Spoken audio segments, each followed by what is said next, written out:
Before I start, I found out that YouTube doesn't always notify you when someone you're subscribed to posts a video. So if you're not already subscribed, please do. And also if you actually do want to see these videos, press the bell button. I'm not sure if I'm pointing in the right direction, but I'll try again and I'll point over there.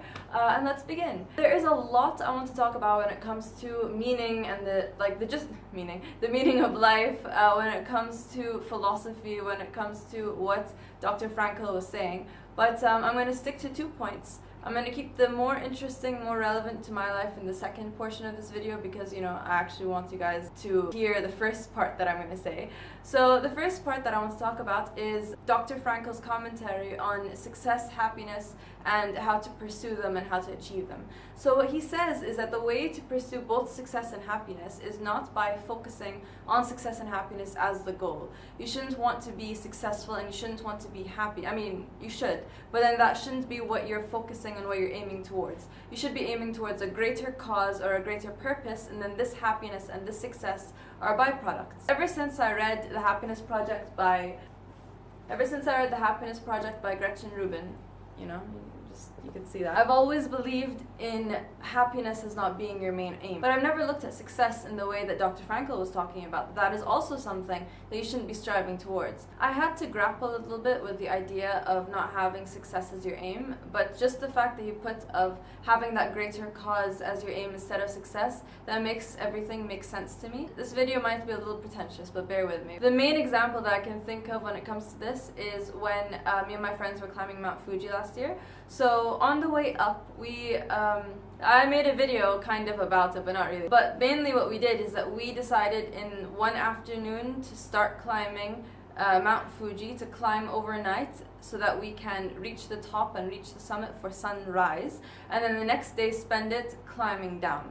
And that was great and everything, but I'll tell you, you know what's harder than climbing up Mount Fuji? Climbing down Mount Fuji. Because for me, like, climbing up the mountain, I was like, okay, great, you know, there's a reason, you know, I'm gonna get to the top of a mountain. I don't think I've climbed maybe like one mountain before, a couple of mountains before that, but it's never been, you know, like Fuji level. I'm like, oh my god, you know, the top of the mountain, I'm gonna reach the peak, I'm gonna watch the sunrise, it's going to be amazing and beautiful and meaningful, and I'm doing it with these people that I love, and it's in a country that I've been immersed in for the past month and a half, and everything is great and everything is beautiful.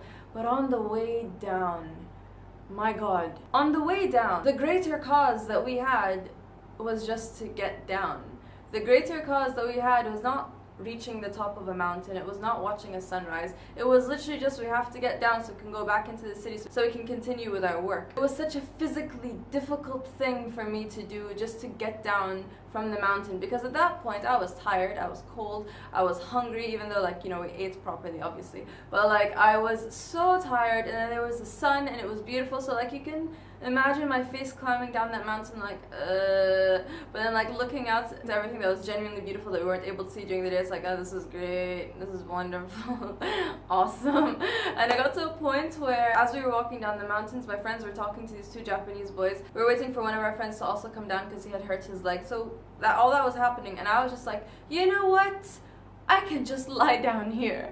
I can just lie down here in these rocks and just wait. So that's what I did. And then we reached to a proper like rest station. We were sitting down, we were waiting or whatever. I was out, like, I was sitting down on like a stool type thing, I was sleeping, and I was like, oh god, like this, I love this experience, great, but oh my god.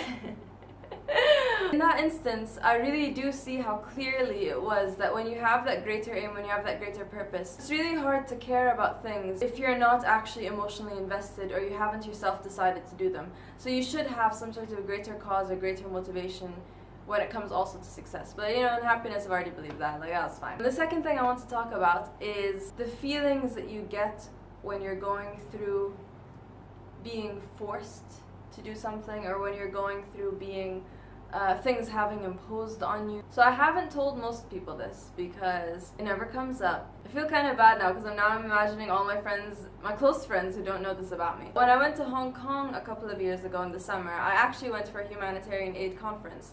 And I do have a video on that also. Great, I love having my life documented. In this humanitarian aid conference, they had one day where you could choose which program you want to do, and then from that you can learn different things in different aspects, so it's more of like a real hands-on experience. I chose specifically, and I went early because I wanted to make sure I get this spot, and I did everything to make sure that I go for this, because when I was researching them there was one program that stood out to me, and that was something called the Refugee Run, which is a simulation organized by the Crossroads Foundation in Hong Kong, where they simulate what it's like for you to be a refugee. And so that includes you being with your family, like being with a bunch of people, and then suddenly you hear loud noises. Men start rushing into the room, forcing everyone to leave.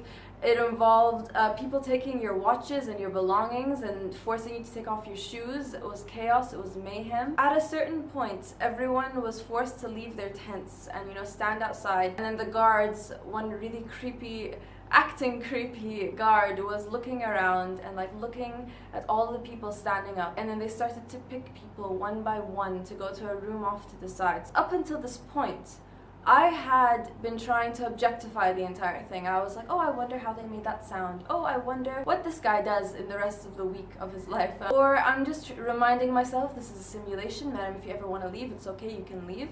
And if you know me, you would know that I don't even like going to horror houses. I went to like one horror house in my entire life, and that was when I was, 20 years old, and even then it was because, you know, all my friends were going and I was like, alright, I'll go. So like, I don't enjoy being scared on purpose. But I did choose to do this refugee run because I knew it was a really big problem, and is a really big problem in the world today, and I have read so much about refugees and their lives, but I wanted to get like a closer image and a closer picture of it. So they had picked out people to go off into a room by themselves, and then I go into the room and it's all girls and we're all just standing there. So this middle-aged woman was yelling at us that the way to survive was to just do whatever the general wanted us to do, and that she was saying that it could be a good thing or it could be a bad thing if the general likes you. That's probably a good thing if you want to make sure that your family doesn't die, if you want to make sure that things don't happen to the ones that you love, you best do whatever it is that the general wants you to do.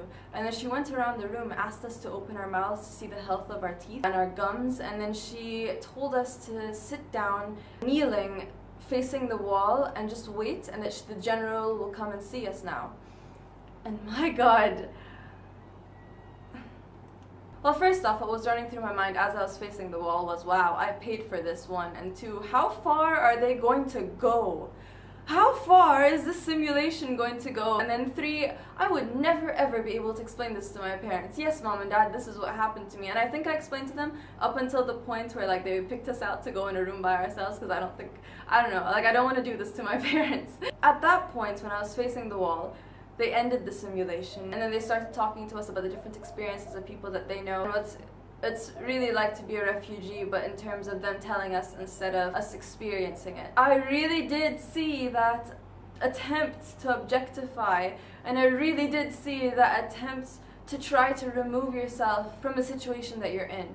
And then when the simulation ended and we were leaving the room, I was just so taken aback and so shocked. But then seeing someone else literally shaking and crying because of what she thought would happen to her, that just inspired in me a feeling of like, okay, someone else has it worse though, and that comforting someone else has always been something that's helped me a lot whenever I'm going through feelings of like despair or pain or really any sort of emotional turmoil. Like when it comes to exams, really different example, but when it comes to exams, when I see someone else panic, it calms me down because I get to calm them down, and you know, it's like I don't want to say it's good for me, but I do see how comforting other people is helpful for yourself. There's a lot more that I want to say, but I have time constraints, and I'm also not sure how responsible it is for me to talk about certain things, so I'm going to end it here. I'm going to edit this, and inshallah I'll get it up soon. Don't forget to subscribe. I'm going to leave. Peace out. Goodbye.